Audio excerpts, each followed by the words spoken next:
All right, guys, today we are going to be reacting to Germany legalized smoking of cannabis at home and public. Okay, this is a very interesting topic. Let's jump in. We begin with some breaking news coming out of Germany, where lawmakers in parliament have voted to legalize cannabis for private consumption. The new legislation allows the limited legal availability of cannabis with numerous rules, regulations, and restrictions. The government says that the main goal of the bill is to crack down on the black market and drugs-related crime. But the move faced considerable opposition from medical associations, the judiciary, and opposition politicians. Cannabis will be legalized in Germany. The decision came after much debate. The government's aim is to solve a number of social problems by decriminalizing the drug. In principle, the law addresses three existing and unresolved problems. The first problem is that we have increasing cannabis consumption. We have extensive and increasing drug-related crime. And finally, we have a large black market that is becoming more and more problematic, in which cannabis products increasingly contain toxic additives. On April 1st, the ban on cannabis, which has been enforced for more than 40 years, is to be lifted. It will then become legal for adults to grow 3 cannabis plants at home. Adults will also be allowed to possess up to 25 grams in public.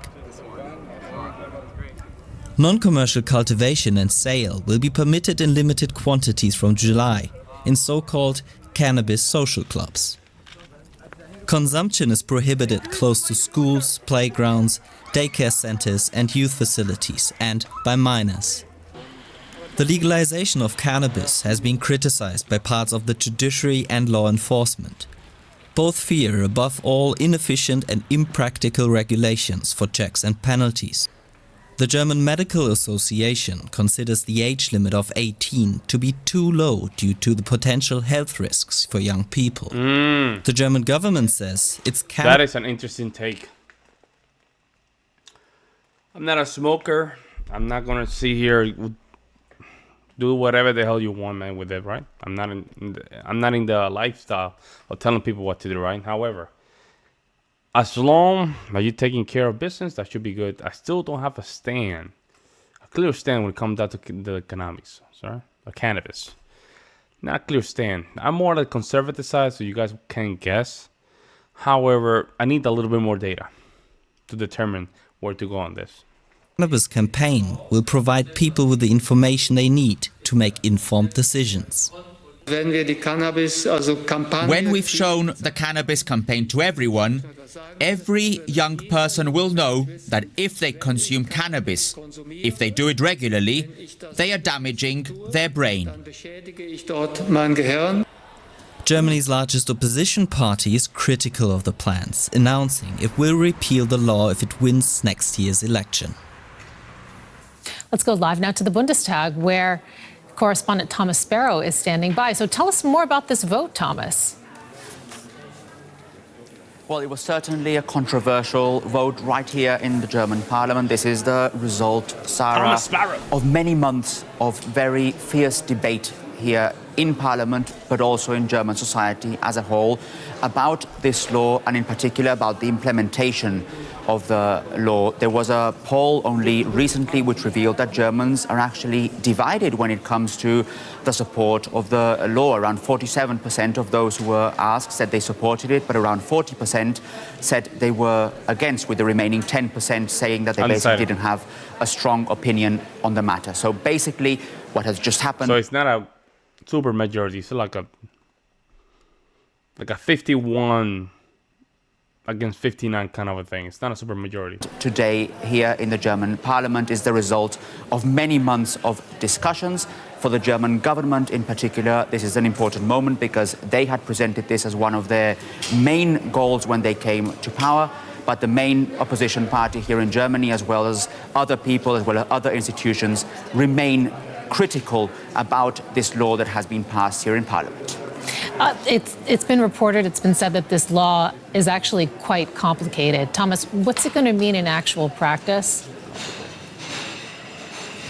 Well, that is actually the key question, Sarah, how it will be implemented. Germany's health minister was talking here to the press, and he was stressing that this is definitely a step in the right direction, that the previous policy here in Germany had failed, that it was time for Germany to change. But if judges and police have criticized the law, I'm wondering what they have to say about this. So see, we always interviewing the wrong people. I want to know about the judges and the police, what they have to say about this. if you talk to legal experts, if you talk to medical associations, many there are actually critical about how this will be implemented and what effects it will have. Effects, for example, on the health of young people, but also how it will be implemented in Germany's different states, in Germany's 16 federal states. So although the law has certainly now passed here in Parliament, there are a lot of questions that still remain about how exactly it will be implemented and what the medium to long-term effects will actually be. It takes effect in a month's time. How will Germany compare to other European countries in making cannabis more widely available?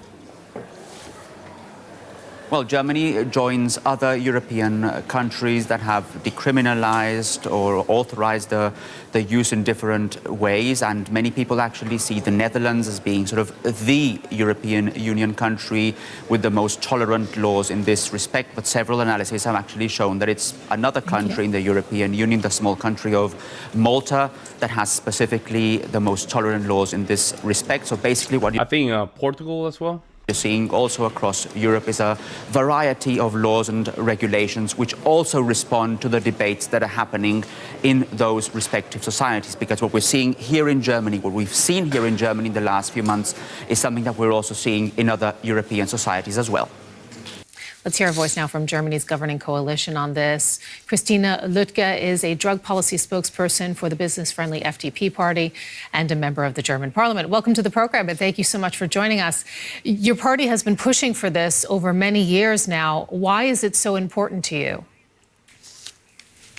Well, thank you for having me here. First of all, my party has been pushing the topic because we do see that the policy of repression and prohibition didn't work out. The numbers of consumers of cannabis are always rising, especially with the young people, the children and the minors. You know what? She's right. It doesn't work. But propaganda do work.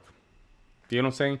Because in the United States, in the last 20 years, we managed to just throw a propaganda against smoking. And the smoking levels has gone down dramatically. It's going to be very rare if you see someone who's smoking in the United States. It's very rare to see somebody smoking in the United States. Not only that, the prices of cigarettes they keep going up because less and less people addicted to it. So it does work. If you do some propaganda, it will work. So we do need to change our acting way to a better way. Again, now not propaganda in the sense of lying. No. Telling the truth. If there's some truth behind it, or saying there's some side effects of it, just say that. Don't be throwing lies. To cope with cannabis consume. Your partners, we have to say, in the SPD, one of the things that they said that they were especially worried about was access to those who are under age 18 years old. How are you going to address those concerns? Well, right now it is really easy for everybody to enter the illicit market, also for children. And with the cannabis clubs, we do have a strict age limit. It is just the entrance for adults, for 18-year-old people and older. And there are different requirements that have to be met for protecting the youth and the minor from entering the cannabis club. So we are aiming to push back the illicit market and therefore giving less chances for dealers or the illicit market to sell their cannabis to minors. If it goes through, what would this plan mean for the justice system and for policing in Germany? Because, lawyers and judges, they have been out with this warning of what is a potential mess ahead with convicted marijuana users wanting to be exonerated. Well, at the beginning, this might actually be some amount of work to do, but in the end, there will be less people that will be convicted from cannabis cannabis verdict. So in the end, it'll turn out just fine, and the amount of work will diminish also for police and justice. What do you think the implications of cannabis legalization in Germany might be internationally, for example, for Europe and beyond? Well, as we are still aiming to legalize cannabis as we can see it in Canada, we do hope that there will be... Canada's not a good example, man. Canada has a lot of drug problem. I mean, at that point, you might have to just legalize the entire thing. But I don't think she's saying Canada's not a good empirical evidence. Let's put it that way. I don't think so. I really don't think so. The mental health problem in Canada has increased. Whether or not that's a correlation with drugs, I don't know, but it has increased dramatically. A movement on the European level as well, that there will be other European states trying similar ways to cope with cannabis, and that there will be a change, a shift in the paradigm to how to handle cannabis. With me now is Bernd Werser. He co-founded the Center for Drug Research at Goethe University in Frankfurt and has been tracking the legalization process. Mr. Werser, welcome to DW. Cannabis is still illegal in most European countries, but what has changed here in Germany that a bill has now come to a vote?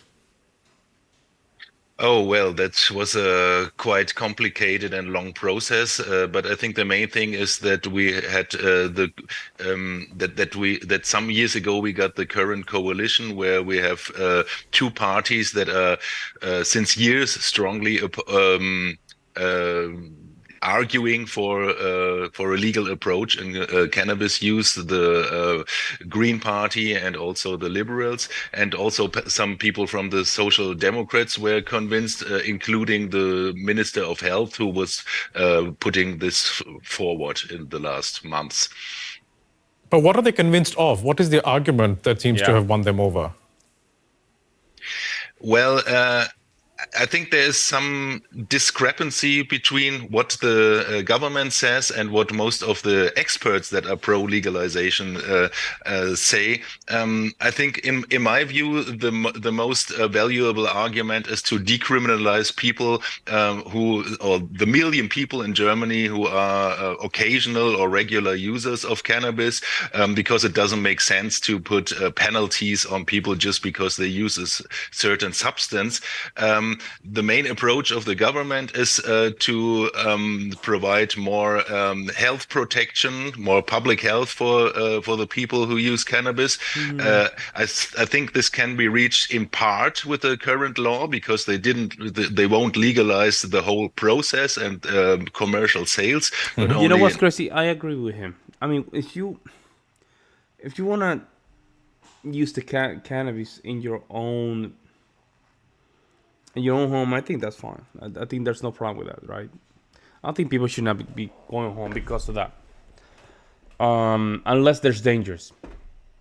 That might be the only exception. I don't know how that can happen, but unless you're selling and not reporting to the government, I guess. Non-commercial sales, and they also want to provide more youth protection, and I think this can only just partly be reached now with the current law. But would there be an impact on the justice system, from policing to the courts, if cannabis were to be legalized? In any case, there will be less cases of people who will be criminalized for just possessing small amounts of cannabis. It's almost 200,000 per year who got a sentence or got a process because they were caught with a small amount of cannabis.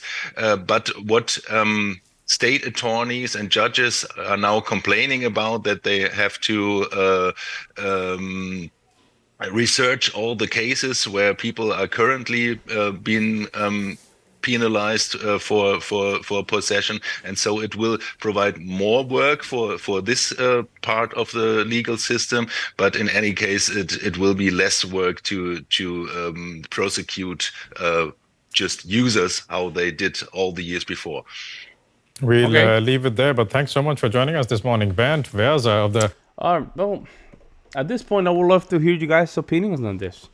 You guys were in favor of this? You guys against it? That's the only way I know. Each country is very different. So I would love to know what's the approach and whether or not it has worked. Let me know what you guys think. I'll see you in the next one.